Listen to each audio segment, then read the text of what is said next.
श्री शिवाय नमस्तुभ्यम दोस्तों। आप सभी लोग जानते हैं कि 10 सितंबर 2024 को है संतान साते का व्रत मतलब कि संतान सप्तमी का व्रत। और दोस्तों गणेश चतुर्थी के दिनों में ही जो है संतान सप्तमी यहाँ पर पड़ती है और इस दिन का बहुत ही बड़ा और विशेष महत्व होता है। और संतान सप्तमी का जो दिन होता है ये विशेष रूप से माताओं बहनों के लिए बहुत ही ज़्यादा महत्वपूर्ण होता है। इसलिए दोस्तों आप लोगों को इस दिन एक लाल फूल और एक सफ़ेद फूल वाला उपाय ज़रूर करना चाहिए अपनी किसी भी मनोकामना को पूरी कराने के लिए। भगवान शिव इस दिन आप लोगों को बहुत कुछ देते हैं जिसकी आपने कभी कल्पना भी नहीं करी हुई होती। विशेष रूप से उन लोगों के लिए यह उपाय है जिन लोगों को संतान की प्राप्ति ना हो रही हो, तो अब वो अपनी संतान प्राप्ति की मनोकामना को लेकर इस उपाय को कर सकते हैं और उनका जो उपाय है भाई उनको जो है इस उपाय को करने का फल भी यहाँ पर मिल जाएगा। अगर आपकी किसी और भी प्रकार की अगर कोई मनोकामना है जो कि आप लोग इस संतान सप्तमी के दिन पर करना चाहते हैं तो कोई दिक्कत वाली बात नहीं है, आप इस दिन उपाय कर सकते हैं और आपको इसे एक लाल फूल और एक सफेद फूल वाले उपाय को करने का फल भी जरूर मिलेगा। ठीक है, तो कोई भी व्यक्ति इस उपाय को कर सकता है अपनी किसी भी प्रकार की मनोकामना पूर्ति के लिए। तो चलिए दोस्तों जानते हैं कि इस एक लाल फूल और एक सफेद फूल वाले उपाय को आखिर आपको करना कैसे है, किसको करना है, किस समय करना है, कहां पर करना है, उसकी पूरी विधि क्या है। तो सबसे पहली चीज दोस्तों हम लोग ये जानते हैं कि इस एक लाल फूल और एक सफेद फूल वाले उपाय को घर में से किस सदस्य को करना है ना। तो देखिए सबसे पहली चीज ये जो उपाय है ये विशेष रूप से मनोकामना पूर्ति का है ना।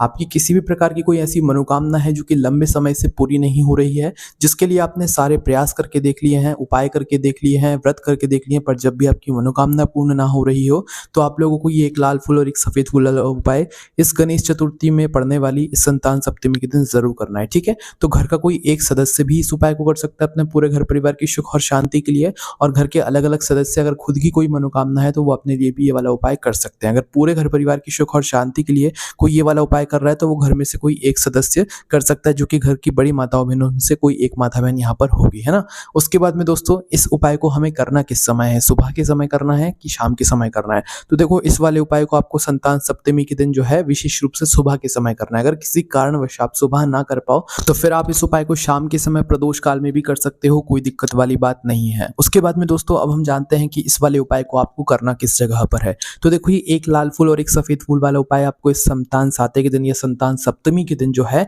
भगवान शिव जी के मंदिर में जाकर करना है। ये वाला उपाय घर पर नहीं होगा, इसलिए इस बात का ध्यान रखना। इस उपाय को करने के लिए आपको भगवान शिव जी के मंदिर में ही जाना पड़ेगा। ठीक है, तो ये सारी चीजें आपको समझ आई। अब हम जानते हैं कि इस उपाय को करने की विधि क्या है, इस उपाय को करने की सामग्री क्या है। तो देखो सामग्री तो आप लोगों को उपाय के नाम में समझ आ रही होगी कि एक लाल फूल और एक सफेद फूल वाला उपाय। तो सीधी सी बात है इस उपाय में हमें एक लाल फूल और एक सफेद फूल की यहाँ पर आवश्यकता पड़ने वाली है। ठीक है, पर इसके साथ में दोस्तों एक और चीज की यहाँ पर आवश्यकता पड़ने वाली है जो कि है बेलपत्र। कितनी बेलपत्र? 2 बेलपत्र, है ना। हमें यहाँ पर एक लाल फूल और एक सफेद फूल लेना है। ठीक है, और इसके साथ में 2 बेलपत्री और भी लेना है उपाय को करने के लिए, है ना। अब यहाँ पर अगर हम बात करें लाल फूल की तो देखो लाल फूल आपको वो लेना है जो शिव जी पर समर्पित होता हो। जैसे कि सबसे साधारण जो रूप से आप लोगों को मिल जाएगा वो जो है यहाँ पर गुलाब का फूल होता है ना। गुलाब के अलावा बहुत तरह के फूल होते हैं जो कि लाल कलर के होते हैं और शिव जी पर चढ़ते हैं, है ना। तो आप कोई भी एक फूल चुन लेना जो कि लाल कलर का हो, है ना। हमें एक लाल कलर का फूल यहाँ पर चाहिए, तो गुलाब का मिल जाए तो अच्छी बात है, नहीं तो जो आपको लाल फूल मिल जाए वो आप लोगों को ले लेना है ना। तो एक तो यहाँ पर आपने लाल फूल ले लिया, उसके बाद में एक यहाँ पर आपको सफेद फूल लेना है ना। अब सफेद फूल आप कौन सा लेको जो शिव जी पर चढ़ता हो, है ना। शिव जी पर बहुत तरह के सफेद फूल चढ़ते हैं, तो उनमें से कोई भी एक सफेद फूल आपको चुनना है और एक सफेद फूल जो है आप लोगों को अपने उपाय के लिए रख लेना है ना। तो यहाँ पर आपने एक लाल फूल ले लिया और एक सफेद फूल ले लिया। अब इसके बाद में दोस्तों आप लोगों को लेना है 2 बेलपत्र। अब देखिए आप ये कमेंट बिल्कुल मत कीजिएगा कि अगर हमें बेलपत्र ना मिले तो हम क्या करें। देखो हम आपको उपाय कुछ समय पहले ही बता देते हैं ताकि आप लोग जो है उपाय की सामग्री की व्यवस्था पहले से कर रख लो। तो आप लोगों को जो है खुद से ही 2 बेलपत्र लेकर आनी है, पर अगर किसी कारणवश आपको बेलपत्र ना मिले किसी भी कारण से तो उस जगह पर फिर आप शिव जी के मंदिर में शिवलिंग के ऊपर से ही जो है बेलपत्र ले लेना। फिर उस जगह पर हम और कुछ भी नहीं कर सकते। पर पहली कोशिश क्या होनी चाहिए आपकी कि भाई आपको खुद से बेलपत्र लेकर आना है, भले ही खरीद कर लेकर आओ या वृक्ष से तोड़ कर लेकर आओ। ठीक है, पर आपको लाना खुद से पड़ेगा, इस बात का ध्यान रखना, है ना। और अगर नहीं ला पाते हो, एकदम से उपाय सुनते हो, तो फिर उस जगह पर आप शाम के समय मतलब शिव जी के मंदिर में जब जाओ तो शिवलिंग के ऊपर से ही जो है 2 बेलपत्र आप लोग उठा लेना अपने उपाय को करने के लिए, है ना। उसके बाद में दोस्तों अब जब भी आप लोग उपाय करने के लिए जाओ, सुबह जाओ या शाम को जाओ, तो शुद्धता का विशेष रूप से ध्यान रखना। और उपाय सुबह करो चाहे शाम को करो, उपाय की जो विधि है वो एक सी रहेगी, उसमें कोई भी यहाँ पर बदलाव नहीं रहेगा। ठीक है, तो अब करना क्या है, देखो उपाय अगर सुबह के समय कर रहे हो तो आप लोगों को अपने साथ में 1 लोटा जल या कुछ पूजन सामग्री ज़रूर लेकर जाना है, क्योंकि हमें उपाय करने के लिए कभी भी खाली हाथ ऐसे नहीं जाना चाहिए, वरना हम ये दर्शाते हैं कि अगर हम भगवान शिव जी के मंदिर गए हुए हैं तो सिर्फ़ और सिर्फ़ अपने फ़ायदे के लिए गए हुए हैं, है ना? तो हमें ये नहीं दर्शाना है, इसलिए हमें भगवान शिव जी के मंदिर जब हम इस उपाय को करने के लिए जाएँ तो कुछ ना कुछ पूजन सामग्री ज़रूर लेकर जाना है, जैसे कि 1 लोटा जल कम से कम लेकर जाना ही जाना है, या इसके अलावा जो भी आप पूजन सामग्री लेकर जाना चाहते हो वो सारी चीज़ें लेकर जा सकते हो, है ना?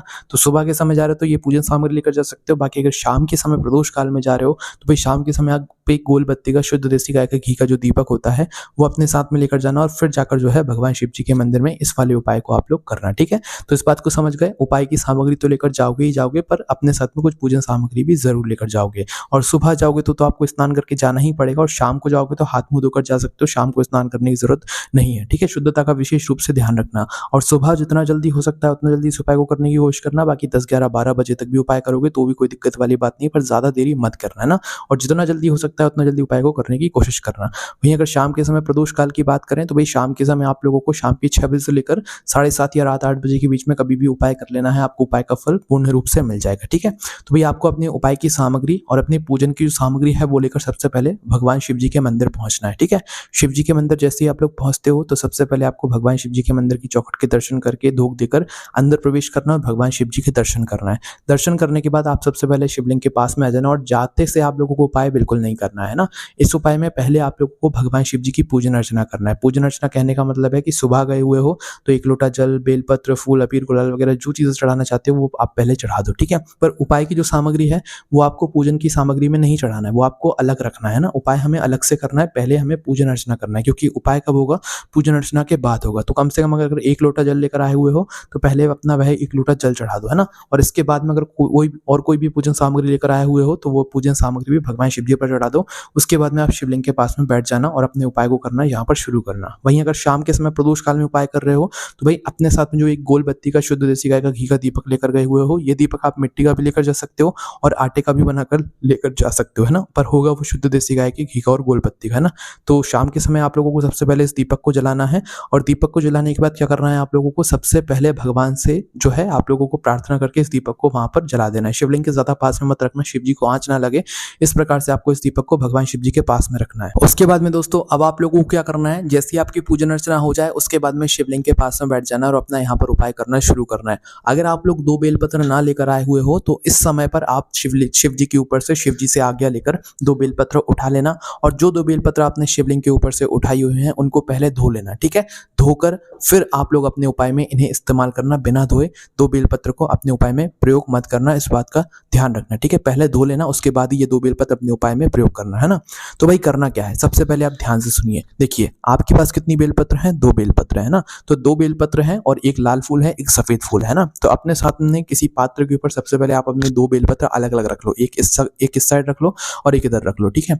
तो करना क्या है, अपनी एक बेलपत्र के ऊपर तो आप लोग रखो लाल फूल, है ना? जो आप अपने साथ में जो भी लाल फूल लेकर आए हुए हो, गुलाब का लेकर आए हुए हो या शिव जी पर चढ़ने वाला कोई भी जो लाल फूल लेकर आए हुए हो, उसे एक बेलपत्र के ऊपर रख दो, एक ही लाल फूल रखना है, ठीक है? उसके बाद में जो आपकी दूसरी बेलपत्र है, उस दूसरी बेलपत्र के ऊपर आप जो अपने साथ में सफेद फूल लेकर आए हुए हो, शिव जी पर चढ़ने वाला कोई भी एक सफेद फूल, वह एक सफेद फूल आप अपनी दूसरी वाली बेलपत्र के ऊपर रख दो, ठीक है? अब आपके पास क्या हो गई, एक लाल फूल वाली बेलपत्र हो गई, एक सफेद फूल वाली बेलपत्र हो गई, ठीक है? तो अब आपको क्या करना है कि जो आपकी लाल फूल वाली बेलपत्र है इसको उठाना है, मतलब कि बेलपत्र और लाल फूल एक साथ उठाना है, एक बेलपत्र और एक लाल फूल एक साथ उठाना है, ठीक है? और इसको आपको समर्पित करना है माता अशोक सुंदरी जी वाले स्थान पर, ठीक है? अब बेलपत्र तो हम आप सभी लोग जानते ही हैं कि उल्टा करके समर्पित करते हैं, तो ऐसा आप कर सकते हैं कि पहले बेलपत्र समर्पित कर दें, फिर उसके ऊपर आप अपना लाल फूल समर्पित कर दें, ठीक है? तो करना क्या है, सबसे पहले आप लोग अपनी लाल फूल वाली बेलपत्र को उठाना, उसमें से सबसे पहले बेलपत्र लेना और उसे माता अशोक सुंदरी जी वाले स्थान पर समर्पित करना, मतलब कि जो भगवान शिव जी की जलाधारी होती है, जलाधारी का बिल्कुल बीचों बीच का जो भाग होता है वो माता अशोक सुंदरी जी का स्थान होता है, तो उस जगह पर बिल्कुल जलाधारी के बीचों बीच में आपको ये बेलपत्र समर्पित करनी है। डंडी का मुख जलाधारी की तरफ होना चाहिए जहां से जल बहता है और नीचे गिरता है, और बीच वाली बड़ी पत्ती का मुख शिवलिंग की तरफ होना चाहिए। इस तरीके से इस बेलपत्र को आपको माता अशोक सुंदरी वाले स्थान पर समर्पित करना है। उसके बाद इसी बेलपत्र के ऊपर आपको अपना लाल फूल जो है समर्पित करना है। लाल फूल का खिला हुआ भाग शिवलिंग की तरफ होना चाहिए, इस बात का ध्यान रखते हुए इस लाल फूल को उसी बेलपत्र के ऊपर समर्पित कर देना है, ठीक है? तो यहाँ पर आपने अपनी लाल फूल वाली बेलपत्र समर्पित कर दी। अब आपके पास बची हुई है सफेद फूल वाली बेलपत्र, है ना? तो भाई सफ़ेद फूल वाली बेलपत्र को आपको क्या करना है कि सफ़ेद फूल वाली बेलपत्र को आप लोगों को उठाना है और सबसे पहले बेलपत्र जो है वो आपको शिवलिंग के ऊपर समर्पित करना है, ठीक है? इसमें जो डंडी का भाग होगा वो आप अपनी तरफ करके समर्पित कर सकते हो, ठीक है? तो इस बेलपत्र की डंडी का भाग अपनी तरफ करना और इसे भगवान शिव जी की शिवलिंग के ऊपर सबसे पहले सफ़ेद फूल वाली बेलपत्र को समर्पित करना।